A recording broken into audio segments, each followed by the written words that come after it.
Добрый день, с вами компания Progress Auto. Давайте сегодня с вами посмотрим кратенько на мини-трактора Saturn. В данный момент у нас на обзоре Saturn ST2401. Комплектуются они у нас куном. Можно также навесное оборудование установить и сзади, какое угодно. Трехточное навесное устройство всегда в доступе, плюс дополнительные гидровыходы и выход на электропитание дополнительный. Что мы здесь имеем по оснащению? Это первоначально, конечно же, трехцилиндровый дизельный двигатель на механическом ТНВД. По куну здесь у нас видно, что установка на качественных комплектующих, то есть у нас и хорошие гидролинии, и достаточно добротные цилиндры, то есть здесь в принципе вопросов вообще никаких. Также можно трактор комплектовать, естественно, фрезой почвенной. Почвенная фреза у нас вешается спокойно на трехточку и работает вместе с куном, не вызывая никаких проблем.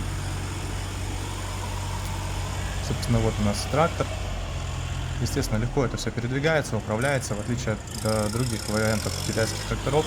Saturn у нас очень маневренный, соответственно, все это легко и просто управляется. Вот у нас двигатель, как повторюсь, трехцилиндровый дизель, сразу же с механической коробкой. Коробка у нас оснащена повышенным пониженным рядом, естественно. Видим краткое устройство.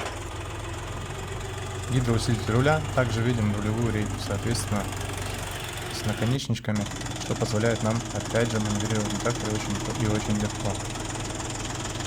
Сейчас посмотрим на подъем, естественно, на холостых поднимается у нас установка, новые гидронасосы, никаких вопросов здесь с этим нет. По высоте подъема, по высоте погрузки-разгрузки 2 с лишним метра, то есть 2,20, 2,30 у нас здесь есть. Ковш, естественно, видим достаточно зубастый, то есть можно также планировочные работы им проводить, с этим трудностей не возникнет. Веса у трактора для этого достаточно, грузоподъемности тоже. Со всех сторон смотрим мы на нашу установку.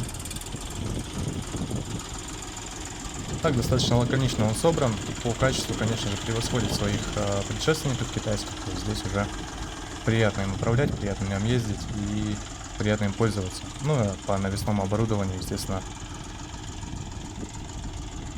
он впереди даже японских коллег, потому что все в наличии, все всегда можно заказать. Куны, различное навесное оборудование назад, все это всегда есть. По колее, хочется заметить, у нас регулируемую колею, здесь у нас противовесы на тракторе, также на задних дисках установлены. В 24-й модели у нас колея 100 сантиметров, можно ее, естественно, раздвинуть. Снова видим трехточку, видим амортизирующее сиденье, и в целом приборная панель, кстати, уже также сделана достаточно добротно. То есть вот такой тракторок имеем, хорошая добротная рама, естественно, все остальное просто новое. По мощности, я думаю, всем понятно, 24 модель 2401, здесь у нас 24 лошадиные силы. Видим, здесь у нас распределитель на кун, все также одним рычагом реализовано и очень удобно. Всего доброго, Progress Auto, приезжайте к нам.